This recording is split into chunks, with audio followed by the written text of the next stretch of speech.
Hello dear student, in this video we are going to discuss about the development and environment. So this is very important topic for UGC net paper one. Okay, तो paper one में जो भी question पूछे जाते हैं mostly 5 question इसी section से आएंगे। तो इसमें हम स्टार्ट करते हैं। तो सबसे पहले हम जो है जो इम्पोर्टेंट जो चीज़ें हैं उसके बारे में डिस्कस करेंगे। इसमें हम ज़्यादा डिटेल में नहीं जाएंगे। ओके, तो हमारे पास काफ़ी टाइम कम है, तो उसी के अकॉर्डिंगली हम जो है इसको डिस्कस करेंगे। तो सबसे पहले देखिए, मैं इम्पोर्टेंट जो है उनमें टॉपिक जो है उनके बारे में डिस्कस करूँगा। तो यहाँ पे ये इकोलॉजिकल फुटप्रिंट क्या होता है। तो देखिए, it measures the consumption of natural resources in comparison to the ecological capacity to regenerate them. तो हमारा इकोलॉजिकल क्या कैपेसिटी है जिससे कि रिसोर्सेज रीजनरेट हो सकते हैं और हम कितना जो है उन रिसोर्सेज का यूज कर रहे हैं। ओके, तो उसको इकोलॉजिकल फुटप्रिंट कहते हैं। ठीक है, इकोलॉजिकल फुटप्रिंट इंक्रीज हो जाता है तो इन्वायरमेंट के लिए जो है ये एक पॉजिटिव जो है ये न्यूज नहीं होता है। ओके, तो आगे देखते हैं कीस्टोन स्पीसीज। ये एक ऐसी स्पीसी होती है जिसका जो है सिग्निफिकेंट एंड डिसप्रोपोर्शनेट इन्फ्लुएंस होता है पूरे कम्युनिटी के स्ट्रक्चर में। ये बड़ी इंपॉर्टेंट जो होती है डोमिनेंट स्पीसीज हो जाती है। तो इसके कारण जो है दूसरा इंटायर जो कम्युनिटी का स्ट्रक्चर है वो इन्फ्लुएंस होता है। ओके, आगे हम इकोटोन की बात करते हैं। Ecotone, this is very important. देखिए यहाँ पे क्या है, an ecotone is the transitional area of a vegetation between a two different plant communities such as the forest and grassland. देखिए यहाँ पे 2 इकोसिस्टम है हमारे पास। एक फॉरेस्ट है जहाँ पे बहुत सारे प्लांट्स हैं और दूसरा ग्रासलैंड है जहाँ पे ग्रासेस है। तो देखिए ये 2 इंटायरली डिफरेंट इकोसिस्टम है। इनके बीच में जो ट्रांजिशन वाला एरिया होता है जहाँ पे एक दूसरे जो एक ये ग्रासलैंड वाला एरिया है और ये यहाँ पे क्या है फॉरेस्ट एरिया है। तो यहाँ पे दोनों जो मैच करते हैं तो this is very important area हो जाता है। तो यहाँ काफ़ी ज़्यादा प्रोडक्टिव एरिया होता है। तो इसको क्या कह रहे हैं हम, इसको प्रोडक्टिव एरिया है। तो इस प्रोडक्टिव एरिया को हम एज इफ़ेक्ट कह रहे हैं। क्या कह रहे हैं, एज इफ़ेक्ट कह रहे हैं। ये दिस इज़ इम्पोर्टेंट होता है। ये इकोटोन इसको बोलते हैं कि दोनों का जो ट्रांजिशनल जो मैच कर रहा है ये एरिया, ये तो इसको हम इकोटोन कहेंगे। और यहाँ पे काफ़ी ज़्यादा प्रोडक्टिव एरिया होता है। तो इस प्रोडक्टिव जो एरिया को बोलते हैं हम इसको एज इफ़ेक्ट भी बोलते हैं, क्योंकि दोनों का एज एक दूसरे के साथ ये मिल रहा है, यहाँ पे मैच कर रहा है। तो उसके कारण ये काफ़ी ज़्यादा प्रोडक्टिव एरिया होता है। तो इसको इकोटोन हम बोलते हैं। ओके, तो आगे हम चलते हैं, आगे मूव करते हैं। तो आगे हम डिस्कस करेंगे कि ये पिरामिड ऑफ एनर्जी क्या होता है। ये पिरामिड ऑफ एनर्जी ये कहता है कि जैसे जैसे हम जो है एक फूड चेन में ऊपर की तरफ हम मूव करते हैं तो एनर्जी जो है कम से कम ट्रांसफ़र होती है। At each trophic level of a small portion of energy is transferred to the next level. देखिए ये हम ए लेवल से बी लेवल में जा रहे हैं। जैसे हम कोई भी एक जो है एनिमल है, जो बी एनिमल है वो ए को कंज्यूम कर रहा है। तो जो बी ए के पास जितनी भी एनर्जी है उसका 10% ही बी में कंज्यूम होगा। उसी तरह बी को जो है सी कंज्यूम कर रहा है तो बी से सी की तरफ सिर्फ 10% एनर्जी ट्रांसफ़र हो रही। तो ये है कि मतलब एक तरह का एनिमल दूसरे तरह के एनिमल को कंज्यूम करता है तो ओनली 10% एनर्जी ही ट्रांसफ़र होती है। ओके, तो ये चीज़ आपको ध्यान रखनी है। तो 10% एनर्जी ट्रांसफ़र होगी तो इसको पिरामिड ऑफ एनर्जी के नाम से जाना जाता है। आगे चलते हैं। आगे कहते हैं कि यूट्रोफिकेशन क्या होता है। तो biological effect of increase in concentration of nutrient. These nutrient are essential for growth of. ठीक है, तो ग्रोथ के लिए इम्पोर्टेंट होते हैं। तो ये कौन से न्यूट्रिएंट होते हैं, नाइट्रोजन या फास्फोरस इंक्लूड होता है इसमें। तो यूट्रोफिकेशन होता है जैसे आप किसी पॉन्ड की बात करते हैं तो काफ़ी ज़्यादा केमिकल जो है नाइट्रोजन या फास्फोरस रिलीज होने से वहाँ पे ये सारी चीज़ें जो है कंसंट्रेशन ऑफ न्यूट्रिएंट इंक्रीज़ हो जाता है। उसके कारण जो क्या है कि माइक्रो ऑर्गेनिजम्स होते हैं उनकी एक्टिविटी बढ़ जाती है। ओके, तो उसके कारण क्या है, उनकी एक्टिविटी बढ़ेगी तो ज़्यादा से ज़्यादा ऑक्सीजन का कंजम्पशन होगा। तो ऑक्सीजन के कंजम्पशन से क्या हो गया, बायोलॉजिकल ऑक्सीजन डिमांड जो है वो इंक्रीज़ हो जाती है। तो this is very important. Okay, तो यूट्रोफिकेशन ये काफ़ी बड़ी प्रॉब्लम हमारे साथ हो रही है। जैसे एग्रीकल्चर में काफ़ी सारा फॉस्फोरस और नाइट्रोजन यूज होता है, तो वो जाके हमारे जो है पॉन्ड्स या जहाँ पे जो वाटर रिजर्वोयर होते हैं वहाँ मिक्स हो जाता है, तो वहाँ पे जो है ये न्यूट्रिएंट इंक्रीज़ हो जाते हैं।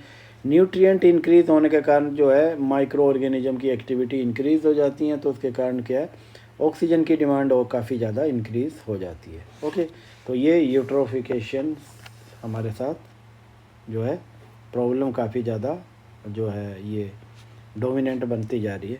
अब आगे देखते हैं कि तो इन्वायरमेंट के बारे में हमारी कहाँ से स्टार्टिंग हुई, तो इसके बारे में बात करेंगे। तो यहाँ पे आप देखिए कि 1968 में जो है जेम्स हार्डिन ने जो है ह्यूमन ओवर पॉपुलेशन के बारे में लिखा, किसमें ट्रेजेडी ऑफ कॉमन में इन्होंने लिखा। तो आपको ध्यान रखना कि ट्रेजेडी ऑफ कॉमन जो है ये किससे एसोसिएटेड है, तो ये जेम्स हार्डिन से रिलेटेड ये कॉन्सेप्ट है। ओके, आगे बात करते हैं हम क्लब ऑफ रोम के बारे में बात करेंगे। तो क्लब ऑफ रोम जो है ये थिंक टैंक है एक, तो वेलफेयर ऑफ मासिस के बारे में, लोगों के वेलफेयर के बारे में बात करता है। तो 1972 में इन्होंने एक जो है अपना पब्लिकेशन किया था जिसको लिमिट टू ग्रोथ बोलते हैं, that is known at the limit to growth. ये इन्वायरमेंट कंसर्न के बारे में ही ये भी हमारे बारे में बताता है। ठीक है, तो आपको ध्यान रखना है कि जो लिमिट टू ग्रोथ है ये किससे एसोसिएटेड है, तो क्लब ऑफ रोम। और क्लब ऑफ रोम क्या है, ये एक तरह का थिंक टैंक है। ओके, तो इंटायर मासिस के बारे में ये बात करता है। आगे देखते हैं कि 1972 में जो है क्या हुआ था, United nation conference on human environment also called the Stockholm conference. ठीक है, तो इसको स्टॉकहोम कॉन्फ्रेंस के नाम से भी जानते हैं। तो ये याद रखना कब हुआ था, ये 1972 में हुआ था, इम्पोर्टेंट जो था कॉन्फ्रेंस था। इसके बाद 1983 में ब्रंटलैंड कमीशन का जो है इसको क्रिएट किया गया था यूनाइटेड नेशन ने। ठीक है, ब्रंटलैंड कमीशन ने अपनी रिपोर्ट 1984 में पब्लिश की, आवर कॉमन फ्यूचर। इसने एक रिपोर्ट आवर कॉमन फ्यूचर जो है कब पब्लिश की, ये 1987 में इन्होंने पब्लिश की। और इसी टाइम में इन्होंने क्या, इसी रिपोर्ट में बताया कि सस्टेनेबल डेवलपमेंट क्या होता है। ठीक है, सस्टेनेबल डेवलपमेंट की इन्होंने जो है ये बात की, सस्टेनेबल डेवलपमेंट की बात की।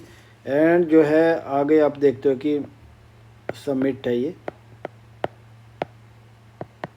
समिट इन 1992 में आप देखोगे कि agenda 21 was adopted, comprehensive plan था ये, action to build a global part of sustainable development to protect environment. तो 1992 में जो है रियो में जो कॉन्फ्रेंस हुआ था, ठीक है, ब्राज़ील का कैपिटल है, ठीक है, ब्राज़ील की कैपिटल में हुआ था। तो इसमें कौन सा एजेंडा अपनाया गया था, एजेंडा 21। तो रियो कॉन्फ्रेंस से रिलेटेड है, एजेंडा फॉर 21st सेंचुरी के लिए एजेंडा था। तो इसमें बताया गया कि हमें इन्वायरमेंट को कैसे प्रोटेक्ट करना है, तो ये सारा दिस इज़ वेरी इंपॉर्टेंट। तो रियो कॉन्फ्रेंस के बारे में डायरेक्टली पूछा जाता है एग्ज़ाम में। ओके, तो आगे चलते हैं, हम आगे देखते हैं कि जो है 2015 जो है काफ़ी लैंडमार्क ईयर था। इसमें क्या क्या चीज़ें हुई थी हमारे जो इन्वायरमेंट से रिलेटेड। तो यहाँ पे एक सेंडई फ्रेमवर्क आया था फॉर डिजास्टर रिस्क रिडक्शन। तो डिजास्टर का रिस्क को कैसे हमें रिड्यूस करना है, तो ये किस में बताया गया है, ये सेंडई फ्रेमवर्क में बताया गया है। ओके, और इसी तरह जो है Aedes अबाबा action agenda for financial for development. तो यहाँ पे देखिए एडिस अबाबा एक्शन जो हुआ था यहाँ पे, इसमें ये बताया गया कि हमें जो भी जो है सस्टेनेबल डेवलपमेंट के लिए जो भी काम करना है, तो उसका जो है फाइनेंस हमें कैसे करना है, इन्वायरमेंट का जो भी डैमेज हो रहा है उसके मिटिगेशन के लिए जो है फाइनेंस का जो अरेंजमेंट करना है, जो एडिस अबाबा एक्शन एजेंडा का पार्ट है। ठीक है, तो आपको ध्यान रखना है कि फाइनेंस का जहाँ पे भी जिक्र हो जाएगा तो वहाँ एडिस अबाबा एक्शन एजेंडा के बारे में बात करेंगे। और सेंडई फ्रेमवर्क किसके बारे में, डिजास्टर रिस्क रिडक्शन के बारे में। इसी तरह जो है ट्रांसफॉर्मिंग आवर वर्ल्ड जो है, इसको आप ऐसे भी कह सकते हैं कि S sustainable development goals SDG जो है वो, उसके बारे में अभी डिटेल में डिस्कस करेंगे। उसी तरह Paris agreement on climate change, ये भी 2015 में आया हुआ था। तो इसमें काफ़ी इम्पोर्टेंट जो है पॉइंट है वो, जो अब अभी जो है आगे नेक्स्ट स्लाइड में डिस्कस करेंगे। अब आगे चलते हैं, हम देखते हैं कि ये जो है मिलेनियम एक डेवलपमेंट गोल था, मिलेनियम डेवलपमेंट गोल, MDG और सस्टेनेबल डेवलपमेंट गोल, इनके बीच में क्या डिफरेंस है? तो सबसे इम्पोर्टेंट पॉइंट है millennium development goal. Millennium development goal 2000 से 2015 15 साल के लिए था, और उसी तरह 2015 से 2030 तक सस्टेनेबल डेवलपमेंट गोल की बात की गई है। मिलेनियम डेवलपमेंट गोल्स में हमारे 8 गोल्स थे और सस्टेनेबल डेवलपमेंट में 17 गोल थे। ये डायरेक्टली एग्जाम में पूछा जाता है। ओके, और मिलेनियम डेवलपमेंट गोल्स में हमारे 21 टारगेट थे और सस्टेनेबल डेवलपमेंट गोल में 169 टारगेट है। ठीक है, और मिलेनियम डेवलपमेंट गोल में 60 इंडिकेटर है और इसमें 232 इंडिकेटर्स है। ये चीज़ें आपको ध्यान रखनी है कि कितने इंडिकेटर्स हैं और कितने टारगेट्स हैं। और इस तरह जो है मिलेनियम डेवलपमेंट गोल जो 2015 तक चला था, तो इसमें जो टारगेट थे उनको कम से कम हमें 50% तक अचीव करना है और उनको कंप्लीट करना हमारा जो है सस्टेनेबल डेवलपमेंट गोल में मेन टारगेट रहा। तो देखिए ये सारे पॉइंट आप अच्छे से देख लीजिए, एग्ज़ाम में डायरेक्ट पूछे जाते हैं। ये UGC नेट में ही नहीं, दूसरे एग्ज़ाम में उनमें भी ये काफ़ी इम्पोर्टेंट पॉइंट्स बनते हैं। अब आगे चलते हैं हम। अब देखते हैं कि देखिए सस्टेनेबल डेवलपमेंट गोल को जो ऑफिशियली हम जानते हैं कि ट्रांसफॉर्मिंग आवर वर्ल्ड, इसको एजेंडा को ये भी बोलते हैं हम, ट्रांसफॉर्मिंग आवर वर्ल्ड। और इसी तरह जो है जो हमारा नीति आयोग है वो मेन नोडल एजेंसी है, जो है नोडल एजेंसी है किसके लिए? सस्टेनेबल डेवलपमेंट गोल के लिए। तो ये क्या करती है? National review report that is submitted to UN, united nation में जो भी रिपोर्ट सबमिट होती है तो वो नीति आयोग ही प्रिपेयर करता है और नीति आयोग ही सारा सुपरविज़न करता है। ठीक है, डिकेड फॉर एक्शन जो है ये इसमें एक रिपोर्ट है हमारा, जो है नीति आयोग इसको पब्लिश करता है। ठीक है, कि किस तरह से हमें जो है जो सस्टेनेबल डेवलपमेंट जो गोल्स हैं उनको अचीव करना है। ओके, तो यहाँ पे हम कुछ मेन जो है हमारे सस्टेनेबल डेवलपमेंट गोल्स जो हैं मैंने बताया आपको 17 गोल है, तो उसके बारे में 6-7 गोल्स काफ़ी इंपॉर्टेंट है, तो उनके बारे में मैं यहाँ पे बताऊँगा। तो नो पॉवर्टी 2030 तक हमें 0 पॉवर्टी अचीव करनी है, तो पहला गोल्स है। ठीक है, और 0 हंगर हमारा दूसरा सस्टेनेबल गोल है। तो आप कभी भी जैसे आपको याद रखना है कि हमारा कौन सा गोल है। पहला पॉवर्टी को 0 करना है, दूसरा 0 हंगर करना है। देन फिर गुड हेल्थ और वेलबींग का जो है हमारा 3rd गोल है। क्वालिटी एजुकेशन 4th गोल है। जेंडर इक्वलिटी हमारा 5th गोल है। क्लीन वाटर एंड सैनिटेशन जो है हमारा 6th गोल है। और 7th गोल कौन सा? अफोर्डेबल एंड क्लीन एनर्जी हमारा 7th गोल है। तो ये काफ़ी इंपॉर्टेंट है 7 गोल्स, तो आपको ये जो है ये गोल्स आपको याद रखने हैं। ओके, तो आगे मूव करते हैं। अब आगे देखते हैं कि national air quality monitoring program क्या है। ठीक है, नेशनल एयर क्वालिटी जो है मॉनिटरिंग प्रोग्राम हमारा कौन सा है? तो यहाँ पे देखिए सेंट्रल पोल्यूशन कंट्रोल बोर्ड जो है हमारा जो है इस प्रोग्राम को इम्प्लीमेंट करता है। कौन सा? National air quality monitoring program. तो सेंट्रल पोल्यूशन कंट्रोल बोर्ड इसको एग्जीक्यूट कर रहा है, इम्प्लीमेंट कर रहा है।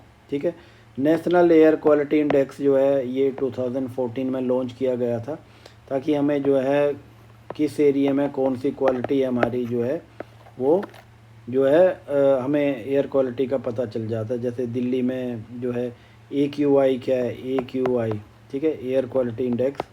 ठीक है, तो ये disseminate information on air quality के बारे में इंफॉर्मेशन को डिसेमिनेट करता है। तो यहाँ पे देखिए एयर क्वालिटी के लिए कौन कौन सी चीज़ें इंक्लूड किया जाती है। तो ये PM मतलब पार्टिकुलेट मैटर 10, पार्टिकुलेट मैटर 2.5, तो ये काफ़ी ज़्यादा इंपॉर्टेंट है। दो आप देखोगे यहाँ पे, तो देखिए ये PM पार्टिकुलेट मैटर जो है 2.5 काफ़ी ज़्यादा डेंजरस है। ये इनका साइज़ काफ़ी छोटा हो जाता है और ये आपके ब्लड में भी एंटर कर सकते हैं। ठीक है, तो आपको काफ़ी ज़्यादा ये जो है रेस्पिरेशन या हार्ट से रिलेटेड जो है काफ़ी प्रॉब्लम क्रिएट कर देते हैं। ठीक है, तो ये जो PM जो है 10 के कंपैरिजन में PM 2.5 काफ़ी डेंजरस है। इसी तरह NO2, SO2, CO, ओजोन जो है गैस हमारी, अमोनिया एंड लेड जो है, ये सारी आपको याद रखनी है। कितनी हो गई? 1 2 3 4 5 6 7 8।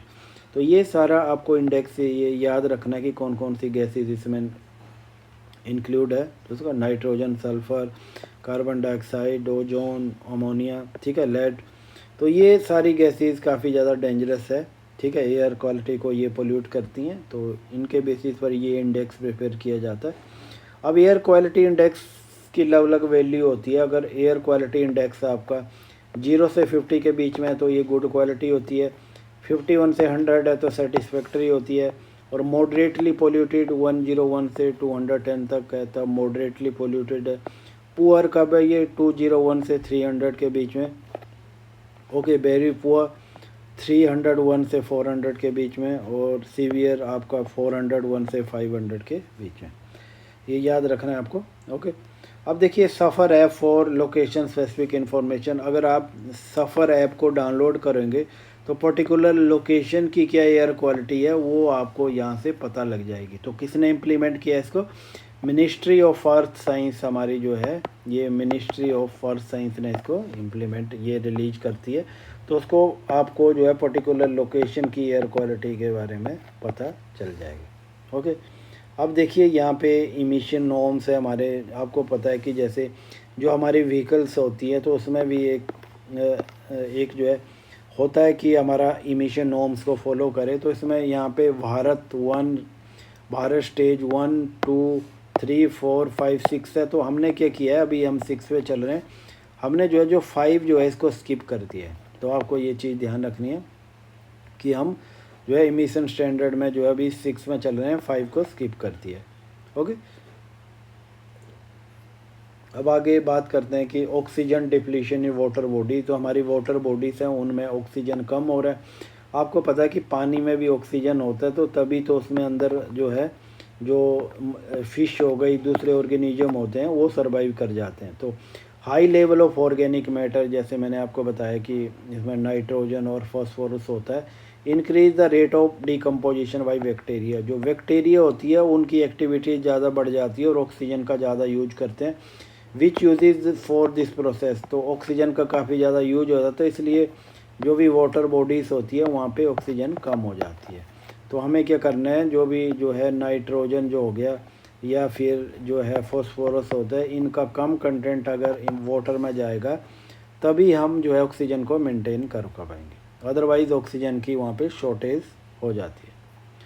अब देखिए बायो मैग्निफिकेशन क्या होता है कि accumulation of toxic chemical in the bodies of organisms as we move from the producer to primary consumer to secondary consumer, chemical become more concentrated as we move up the food chain। जैसे जैसे आप food chain में आगे move करोगे तो अगर यहाँ पे अगर कोई भी केमिकल कोई चीज़ कंज्यूम करती है, फिर वो नेक्स्ट वाला कोई चीज़ उसको कंज्यूम करती है, तो जैसे जैसे ऊपर जाएगा तो जो केमिकल जो कंज्यूम किया है उसका कॉन्सेंट्रेशन बढ़ता जाएगा। तो दिस इज़ वेरी डेंजरस, तो इसको बायो मैग्निफिकेशन के नाम से जानते हैं, ओके। अब आगे बात करते हैं, हम मीथेन की बात करते हैं कि मीथेन क्या होता है। तो मीथेन देखिए ये हमारा एंथ्रोपोजेनिक्स या ह्यूमन एक्टिविटी से भी होता है और नेचुरल रिसोर्सेज से भी जो है मीथेन का जो है निकलती है। तो मीथेन क्या है, यहाँ लैंड फिल हो गया हमारा, जहाँ जैसे हम लैंड में गड्ढे डालते हैं उसमें बहुत सारी चीज़ें डाल देते हैं, उसमें से मीथेन निकलती है। ऑयल एंड नेचुरल गैस से भी मीथेन निकलती है। राइस कल्टीवेशन होता है उसमें से मीथेन निकलती है। वेस्ट वाटर ट्रीटमेंट जो होता है उससे भी निकलती है। तो देखिए मीथेन बहुत डेंजरस है, ये ग्रीन हाउस गैस में इसका नाम इंक्लूड है। Second most abundant anthropogenic green house gas है ये आफ्टर कार्बन डाइऑक्साइड है, पर कार्बन डाइऑक्साइड से भी ज़्यादा डेंजरस होती है। It is 25 times more potent in comparison to carbon dioxide in trapping the heat atmosphere। जैसे ये क्या होता है कि हमारी अर्थ से जो भी मतलब गैसेज निकलती है, कार्बन डाइऑक्साइड हो गया, मीथेन हो गया, ये क्या करती है, वो हीट को यहीं पे ट्रैप कर लेती है हमारे एटमॉस्फेयर में। अगर जैसे जैसे मीथेन बढ़ेगी तो और ज़्यादा हीट को वो ट्रैप कर लेगी, तो उसके कारण हमारा एटमॉस्फेयर बहुत ही ज़्यादा गर्म हो जाता है। तो देखिए ये जो है कार्बन डाइऑक्साइड की कंपैरिजन में 25 टाइम ज़्यादा पोटेंट्स होती है कि इसको हीट को ये ट्रैप कर लेती है, ओके। तो ये सारी चीज़ें हो गई। अब देखते हैं कि कंटेमिनेशन ऑफ वाटर की बात करते हैं कि ये वाटर कंटेमिनेशन क्या होता है। तो देखिए यहाँ पे मरकरी होता है, तो मरकरी हमारे वाटर को कंटेमिनेट कर लेता है। आपको पता है कि मीना माता डिजीज़ जो कि जापान में ट्रेस हुई थी मीना माता बे में, तो ये जो है ये मरकरी के कंटेमिनेशन से होती है। ठीक है, तो आपको ये keep in mind that the Minamata disease is caused by the contamination of water by the mercury. Okay, अब फ्लोराइड की बात करते हैं। आपको पता कि आपने you might have seen that the कुछ लोगों के टीथ जो है येलो होते हैं। ठीक है, येलो हो जाते हैं, तो वो कैसे होते हैं? वो पानी में अगर फ्लोराइड का कंटेमिनेशन हो जाता है उसके कारण टीथ का जो है येलो कलर हो जाता है। ओके, आगे आर्सेनिक की बात करते हैं। इट काउज आर्सेनिक कंटेमिनेशन हो जाता है तो ये लीवर को डैमेज कर देता है, आपके नर्वस सिस्टम को, और स्किन कैंसर के भी चांसेस हो जाते हैं। So this is very dangerous. तो arsenic contamination is very dangerous. Okay, so it might cause the nervous system damage and the skin cancer. Okay, आगे कैंडेमियम की बात करते हैं। तो ये हमारा बैटरीज में यूज होता है, सिगरेट स्मोकिंग से इसको फैलता है। तो ये कौन सा डिजीज़ पैदा करता है? इथाई करके ये डिजीज़ है, इथाई। तो ये that is caused by the cadmium contamination. आगे बात करेंगे हम नॉइज़ पोल्यूशन की बात करेंगे कि नॉइज़ पोल्यूशन का क्या लिमिट होता है। तो यहाँ पे इसको डेसिबल डीबी में इसको मेज़र करते हैं। तो इंडस्ट्रियल एरिया में 75 डीबी जो है डे टाइम में होना चाहिए और 70 नाइट में होना चाहिए, और कमर्शियल एरिया वहाँ डे में 65 होना चाहिए और नाइट में 55। ओके, और रेजिडेंशियल एरिया है वहाँ पे डे में 55 डीबी और नाइट में जो है 45 डीबी होना चाहिए। अगर आपका 75 डीबी से ऊपर जाता है this is very dangerous. Okay, तो ये चीज़ें हमें अवॉइड करनी पड़ेगी।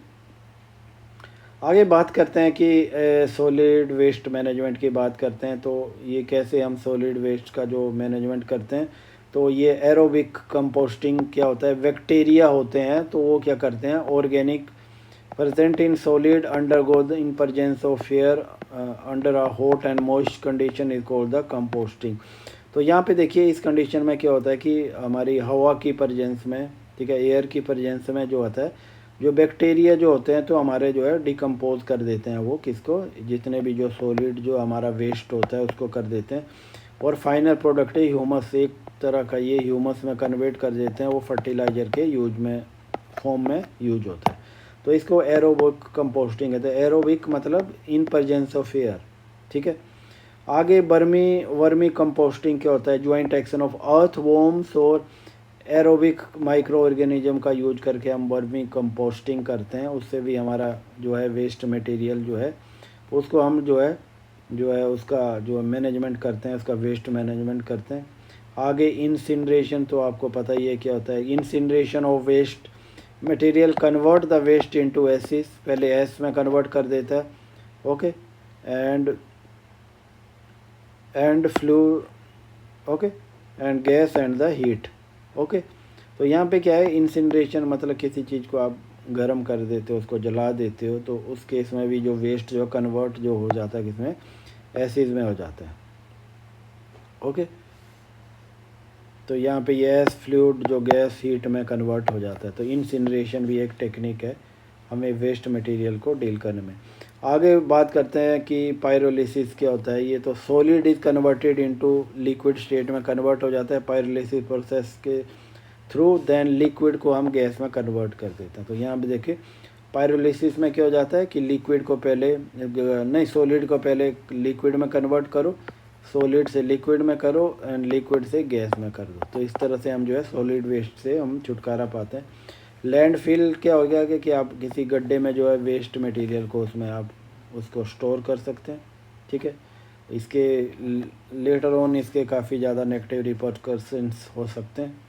और बायो रिमेडिएशन क्या होता है? Use of living organism. हम क्या करते हैं, लिविंग ऑर्गेनिज्म होते हैं उनको जो है वो जो वेस्ट मटेरियल होता है वहाँ पे छोड़ देते हैं और वो लिविंग ऑर्गेनिज्म जो है उसको डिग्रेड कर देते हैं। ठीक है, तो इसको कर देते हैं। तो यहाँ पे ये स्यूडोमोनास करके बैक्टीरिया है, इसका हम काफ़ी यूज करते हैं। तो आपको ध्यान रखना है कि ये जो है स्यूडोमोनास करके जो एक बैक्टीरिया होता है, इसका यूज भी हम करते हैं, तो इसको बायो रिमेडिएशन हम कहते हैं। देखिए यहाँ तक हो गया। अब आगे कुछ पॉइंट और डिस्कस करेंगे हम। अब आगे देखते हैं कि हमारे एनर्जी के कौन कौन से सोर्सेज हैं। तो हमारा जो एनर्जी, आपको पता होना चाहिए कि हमारा कहाँ कहाँ से हमारा एनर्जी मिलता है। तो यहाँ पे फॉसिल फ्यूल से हमारा जो है 57, अभी याद रखना है कि मोस्टली जो है 57.8% हम फॉसिल फ्यूल से आता है, और इसके जो है इन्वायरमेंट को ये काफ़ी ज़्यादा जो है नेगेटिवली अफेक्ट करता है। और दूसरा नॉन फॉसिल फ्यूल से हमारा 42% हमारा फ्यूल रिक्वायरमेंट पूरा होता है, और हमारा न्यूक्लियर एनर्जी से 1.7 होता है। आपको पता होगा कि अभी हमने टारगेट फिक्स किया कि 100 जो है गीगावाट एनर्जी हमें न्यूक्लियर से प्रोड्यूस करनी है। कब तक? 1947 तक। ओके। और जो हमें रीन्यूएबल एनर्जी जो है उसका क्या टारगेट, हमें 500 गीगावाट हमें करना है। कब तक? बाई 2030। ठीक है। तो ये आपको ये दोनों चीज़ें याद रखनी है। पहली है कि 100 गीगावाट हमें न्यूक्लियर एनर्जी से प्रोड्यूस करनी है 1947 तक, और जो है हमें क्या करना है, रीन्यूएबल एनर्जी से हमें 500 गीगावाट की एनर्जी लेनी है बाई 2030 तक। ओके। और यहाँ पे इम्पोर्टेंट है कि हमने जो है 100% FDI अलाउड इन जो है पावर सेक्टर में 100% FDI अलाउड कर दिया गया है। अब आगे देखते हैं कि कुछ इन्वायरमेंट से रिलेटेड हमारे कुछ प्रोटोकॉल है। तो यहाँ पे देखिए कि मॉन्ट्रियल प्रोटोकॉल जो है 1987 में था। तो यहाँ पे क्या था, मॉन्ट्रियल प्रोटोकॉल ओजोन लेयर से रिलेटेड है। जो भी एक्टिविटीज़ ओजोन लेयर को डैमेज करती है तो हमें उनको कम करना है। तो protect ozone layer by facing out the production and consumption of ozone depleting substance. ऐसे सब्सटेंस जो ओजोन लेयर को डिप्लीट कर रहे हैं, डैमेज कर रहे हैं, तो उनका जो है हमें जो है ख़त्म करना है उनका यूज। तो इनको CFC, ठीक है, क्लोरोफ्लोरोकार्बन्स हो गया, हेलोन गैस हो गया, तो इनको हमें जो है फेस बाय फेस हमें डैमेज इसको जो है कम करना है। इसी तरह किगाली एग्रीमेंट 2016 में हुआ, तो भी ओजोन लेयर से रिलेटेड था। तो मॉन्ट्रियल प्रोटोकॉल में इसी के अकॉर्डिंगली जो है इनमें चेंज किया गया हुआ था। ओके। तो किगाली एग्रीमेंट और मॉन्ट्रियल प्रोटोकॉल ये दोनों क्या करते हैं, ओजोन लेयर के बारे में ही बात करते हैं। आगे देखते हैं कन्वेंशन ऑन बायोलॉजिकल डाइवर्सिटी। तो it was open for signature इन 1992 में जो हुआ था, ठीक है, रियो में इसको ओपन किया गया था। तो बायोडाइवर्सिटी हमें कैसे मेंटेन करनी है। और आगे देखते हैं कि कार्टाजीना प्रोटोकॉल ऑन बायोसेफ्टी, ठीक है। तो कार्टाजीना प्रोटोकॉल बायोसेफ्टी क्या चीज़ है, तो इसमें क्या है, convention on biological diversity is international treaty governing the movement living modified organism है, उनको एक कंट्री से दूसरे कंट्री में कैसे ले जाना है, तो वो क्या है, वो कार्टाजीना प्रोटोकॉल में इंक्लूड है। ठीक है। तो आपको याद रखना है कि लिविंग मॉडिफाइड ऑर्गेनिज्म। आगे नगोया प्रोटोकॉल क्या है, 2010 से रिलेटेड है।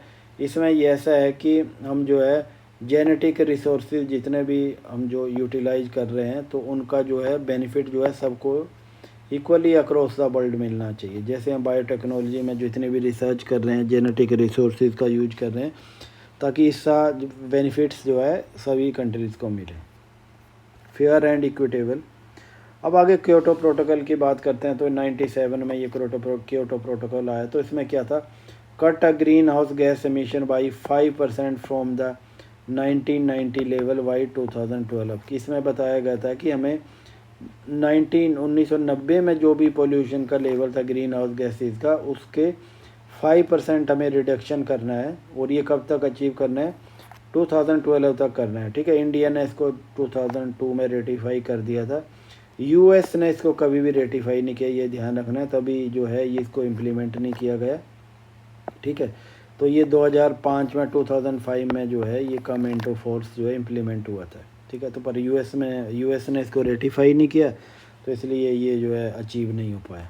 ठीक है। तो इसमें क्या था कि 1990 में जो भी पोल्यूशन का लेवल था, उससे हमें 5% कम लेवल में ले जाना है। ठीक है। किसको, ग्रीन हाउस गैसेस को। ठीक है। अब देखो इसमें क्या है कि कॉमन बट डिफरेंशिएटेड रिस्पॉन्सिबिलिटी।